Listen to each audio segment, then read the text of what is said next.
자, 유라시아 횡단 라이딩 러시아 구간 오늘 41차입니다. 오늘 이르쿠츠역 앞에까지 왔습니다. 이르쿠츠크역에서 출발을 해가지고 우리는 시베리아 횡단 열차를 타고서 이곳에서부터 약 4,000km 떨어진 카잔까지 3박 4일 동안 이동을 하는 이런 절차를 거치게 됩니다. 현재 시간 밤 10시 46분에 출발하는 열차를 타기 위해 가지고 이르쿠츠크역까지 왔습니다. 자, 우리는 또 자전거가 있기 때문에 자전거 화물을 안쪽으로 들여놓고 짐도 들여놓고 하느라고 절차가 좀 복잡했는데, 자, 이제 짐을 들여놓고서 여기 이르쿠츠역 앞쪽에 있습니다. 자, 안쪽으로 들어가 보도록 하겠습니다. 짐은 벌써 안쪽에 들어가 있고 촬영을 위해서 밖에까지 나왔습니다. 자, 시베리아 횡단 열차를 타려면은 기본적으로 어디 가나 이런 검색대를 통과를 해야 됩니다. 모든 사람과 짐들은 검색대를 통과해 가지고 엑스레이 검사를 한 다음에 통과하도록 되어 있습니다. 자, 이제 검색대를 통과하도록 하겠습니다. 항에서 보는 검색대처럼 이렇게 보안 요원들이 철저하게 검사를 하고 있습니다. 자, 이제 떠나는 열차 시간표가 바로 앞쪽에 이렇게 쭉 뜨고 있습니다. 우리는 이곳에서 잠시 기다렸다가 열차를 타고 이제 출발을 하도록 하겠습니다. 자, 이르쿠츠역도 이렇게 많이 혼잡합니다. 지금 현재 열차가 도착해가지고 하차해가지고 이제 출구로 나가는 분들도 이렇게 복잡하고, 열차를 타기 위해 가지고 안쪽으로 들어오는 분들도 있고 해가지고 무척이나 혼잡한 풍경을 볼 수가 있습니다. 자, 현재 열차를 타기 위해 가지고 이르쿠츠역 플랫폼까지 나왔습니다. 자, 이곳에는 열차를 타려고 대기하는 분들이 이렇게 많이 기다리고 있는 풍경을 볼 수가 있습니다. 자, 우리는 또 짐 때문에 자전거 박스를 들고서 옮기고 또 휴대짐을 옮기고 하느라고 두 번씩 이동하면서 이곳까지 와가지고 현재 도착을 하고 있습니다. 저쪽 멀리에서 기차 들어오는 소리가 기적 소리를 울리면서 서서히 들어오기 시작했습니다. 자, 이곳에서 10시 46분에 출발하는 기차입니다. 열차가 멀리서부터 기적 소리를 울리면서 이제 이르쿠츠역에 도착하는 풍경입니다. 자, 우리가 타고 갈 10시 46분 열차가 서서히 진입을 하고 있습니다. 이곳에는 열차를 타기 위해 가지고 이 많은 분들이 이렇게 대기하는 것을 볼 수가 있습니다. 자, 우리는 이렇게 자전거 박스 짐을 포장해 가지고 이렇게 대형 박스가 이렇게 쌓여 있습니다. 이 짐을 가지고 탑승을 합니다. 노브라고 있더라. 자, 러시아의 새날이 밝았습니다. 유라시아 횡단 라이딩 러시아 구간 오늘 41일차를 맞이했습니다. 자, 현재 위치는 어느 지역을 통과하는지 모르겠습니다. 어제 밤 10시 40분에 이르쿠츠크에서 시베리아 횡단 열차를 탑승을 해가지고 밤새도록 날을 새고 새로운 또 날이 밝았습니다. 자, 어제 이르쿠츠크에서 탑승하는 과정도 상당히 그 화물 때문에 힘들게 탑승을 했지만은 지금 밤새 열차를 타고 가면서 비몽사몽 날이 샜습니다. 예, 좁은 공간에서 일어났다 앉았다 할 수 있는 공간도 협소하기 때문에 밤새 열차 소리를 이렇게 들어가면서 흔들흔들 하면서 날이 샜습니다. 자, 우리 어제는 정신이 없어가지고 전체적으로 기차를 돌아보지 못했습니다. 아침에 날이 밝아가지고 이제 조금 여력이 있으니까 전체적으로 한 바퀴 둘러보는 시간을 갖도록 하겠습니다. 자, 열차가 우리가 타고 있는 곳이 가장 끝쪽입니다. 가장 맨 뒤쪽에서 타고서 왔습니다. 자, 보면은 이렇게 탑승을 하게 되면은 이렇게 좁은 통로가 있습니다. 자, 통로라 봐야 이 사람 하나 빠져나가고 짐 하나 들고 갈 수 있는 공간밖에 안 됩니다. 그러면서 벽면에 보면은 4호실, 5호실, 6호실 자, 이렇게 표시가 되어 있습니다. 그리고 여기에 보면은 21, 22, 23, 24 4인실 침대가 있다는 얘기입니다. 자, 이렇게 보겠습니다. 이렇게 오면은 우리가 머물고 있는 곳이 바로 7호실입니다. 7호실에 25, 26, 27, 28 자, 이렇게 4인실 침대가 있습니다.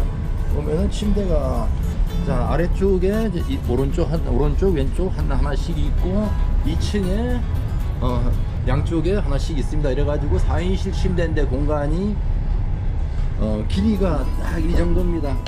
길이가 사람이 누우면은 길이가 발이 닿을 정도, 키가 큰 사람은 발을 구부려야 할 정도의 공간밖에 되지 않습니다. 또 이 화물을 이 기차에 실을 공간이 없어가지고 승무원들한테 사정하다시피 해가지고 무조건 억지로 가지고 들어왔습니다. 자, 보면은 화물을 이렇게 가지고 와가지고 자전거를 여기다가 한 대, 두 대, 세 대, 네 대, 다섯 대 이렇게 이런 식으로다가 사람이 잘 수 있는 침대 칸에다가 이렇게 올려놓고 한 사람은 잠잘 곳이 없어가지고 밖에서 서성이는 이런 결과를 가져왔습니다. 참 시베리아 횡단 열차 타기 너무 힘들었습니다. 이렇게 해가지고 아직까지도 지금 이런 공간에서 머물면서 사람이 억지로 이 공간으로 들어가서 누웠다 일어났다 할 수 있는 공간, 이 공간에서 비몽사몽 말이 했습니다. 어떻게든 간에 또 이제 새로운 방법을 모색해야 될 것 같습니다. 앞으로도 2박 3일을 더 이동을 해야 됩니다. 자, 8월실입니다. 이렇게 29, 30, 31, 32 4개의 침대가 배치되어 있는 곳입니다. 보면은 안쪽에 보면은 침대가 아래쪽에 좌우에 배치가 되어 있고 위쪽에 좌우로 이렇게 배치가 되어 있습니다. 그리고 가운데는 이렇게 테이블이 있어가지고 아래층에 있는 분들은 아주 편안하게 사용할 수 있지만은 위층에 계시는 분들은 상당히 불편을 겪게 됩니다. 자, 위층표를 끊게 되면은 올라갈 때 여기에 있는 이 접이식 계단을 쫙 펼쳐가지고 여기를 밟고 여기를 밟고 이렇게 올라가 가지고 사용하게 되기 때문에 상당히 불편을 겪는 이런 구조로 만들어져 있습니다.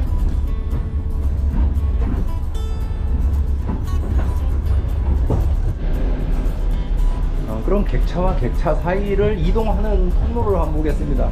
자, 첫 번째 문을 한번 열고 나가면은 이렇게 탑승할 수 있는 바로 이게 출입구가 있습니다.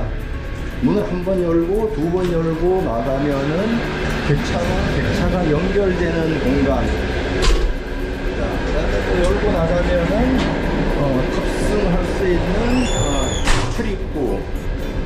그다음 문을 또 다시 열면은 이쪽에는 또 객실이 이렇게 나옵니다.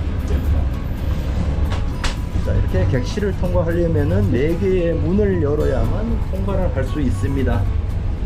자, 2인실 객차에 왔습니다. 2인실로 이렇게 들어가는 통로를 통해서 들어가면은 여기는 특실이기 때문에 샤워 부스까지 설치가 되어 있습니다. 샤워 부스 한번 열어볼까요? 안 열리네. 자, 그리고 보면은 여기에 보면은 호실이 있고 21, 24 이런 식으로다가 2개의 침대만 배치되어 있어 가지고 아주 편안한 여행을 할 수 있는 공간입니다. 카페칸입니다. 카페칸을 구조를 한번 보겠습니다. 카페칸 이렇게 들어오면은 자, 여기에 자그마한 매점이 하나 있습니다. 뭐 음료와 맥주 종류 그 정도를 비치하고 있습니다. 그리고 안쪽으로 여기서 식사를 할 수 있는 공간. 뭐 카페칸인데 손님들이 거의 없습니다. 이렇게 공간에 테이블이 배치가 되어 있습니다.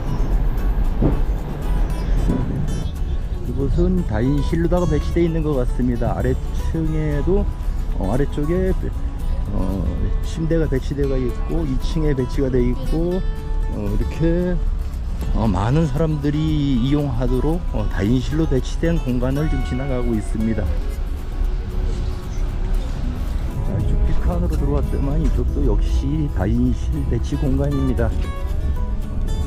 아래층하고 위층 2층으로 되어 있으면서 배치가 옆으로도 되어 있고 종으로도 되어 있고 횡으로도 되어 있는 이런 배치를 해놓고 있습니다. 자, 이쪽 공간에는 다인실인데도 더 공간이 협소해 가지고 통로를 교행하기가 힘들 정도로다가 아주 이렇게 좁은 공간으로다가 구성되어 있습니다. 객차는 뒤쪽으로 오면은 이렇게 물을 뺄 수 있는 온수와 냉수 이렇게 물을 뺄 수 있는 이런 공간이 있습니다. 그리고 바로 옆쪽에는 또 이렇게 승무원실이 있어가지고 승무원이 안쪽에서 대기하는 이런 곳입니다. 맨 끝쪽에 오면은 화장실이 여기서 남녀가 가실 수 있는 화장실의 구조를 한번 보겠습니다. 문고리를 들고 속에 들어가면은 이 좁은 공간에 배치가 되겠습니다. 문을 닫고 오면은 세면기, 이렇게 자동 버튼이 있어가지고 손 정도 씻을 수 있을 정도의 물이 나옵니다. 그리고 변기가 이렇게 수세식으로다가 배치가 되어 있습니다. 변기를 한번 눌러볼까요?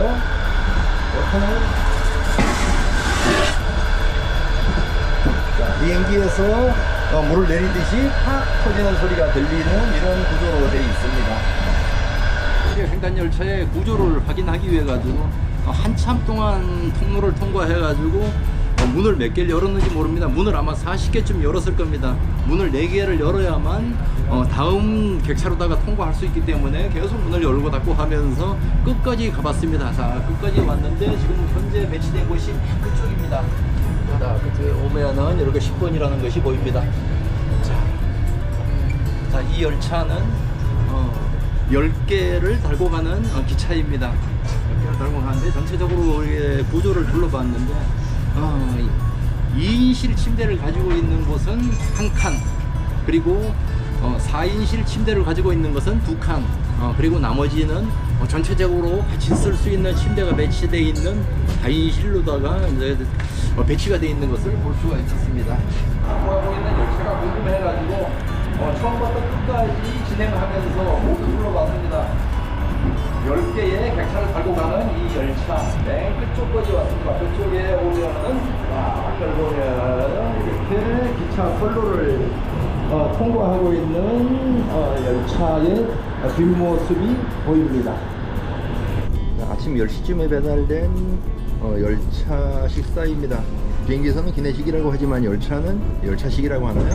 이렇게 따끈따끈한 밥 종류가 나오고 이렇게 과일이 그려있는 상자가 나왔습니다. 열어봤더니 어떤 게 들었냐 하면은 보겠습니다. 저기 보면 이렇게 자그마한 물이 한 병 들었고 포크하고 스푼 이런 종류 자그마한 간식, 주스 이 정도 들었습니다. 그리고 이 도시락 안에는 뭐가 들었나 하면은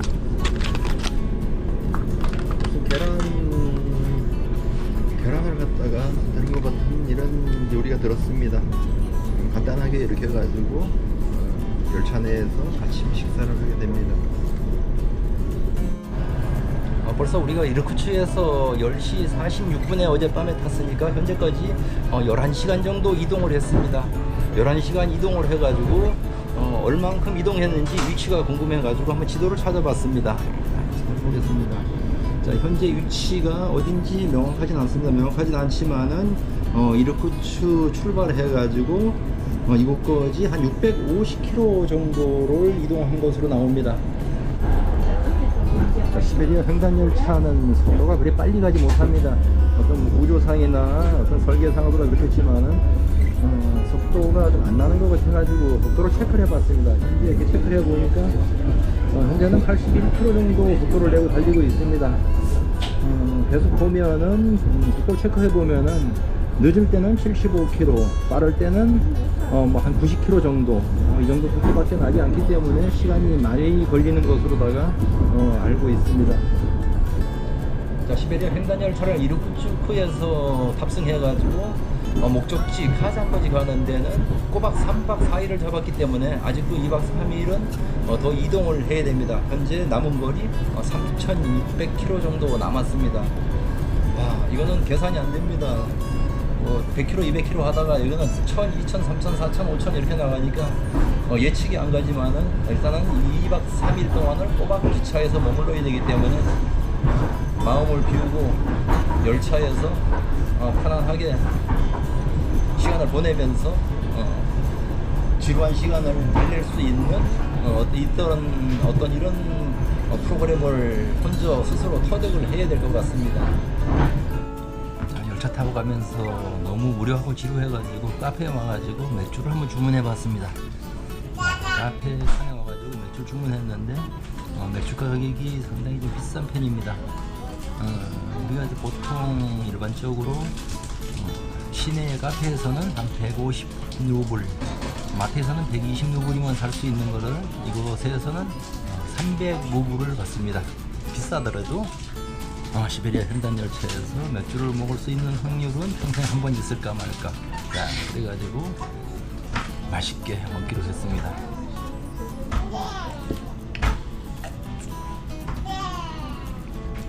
역시 비싼 술이 맛있습니다.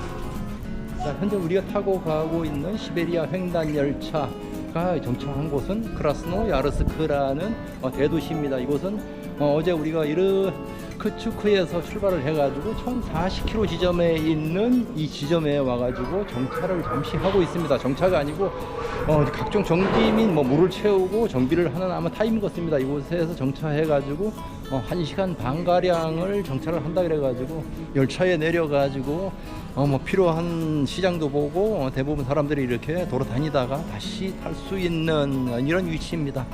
자, 이곳에서 잠시 쉬어가지고 목적지를 향해 가지고 카잔까지 또 계속 진행하게 됩니다. 현재 시간이 오후 한 4시가 좀 넘었습니다. 잠시 후에 또 열차가 출발하기 때문에 멀리 안 나가고 플랫폼에서 잠시 돌아보면서 바람도 쐬고 하고 그리고 또 다시 탑승을 하도록 하겠습니다. 자, 그리고 이곳에서 열차를 탑승할 경우에는 열차표 검사를 몇 군데에서 걸치게 됩니다.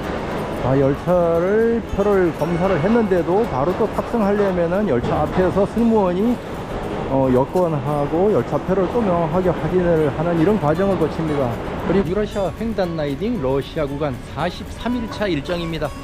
자, 우리는 이르크츠크에서 출발을 해가지고 꼬박 3박 4일 동안의 시베리아 횡단 열차를 타고서 서쪽 방향으로 다 이동을 했습니다. 우리가 가고자 하는 최종 목적지는 카잔입니다. 자, 지금 정차하고 있는 이곳에서부터 카잔까지는 약 450km 정도 남았습니다.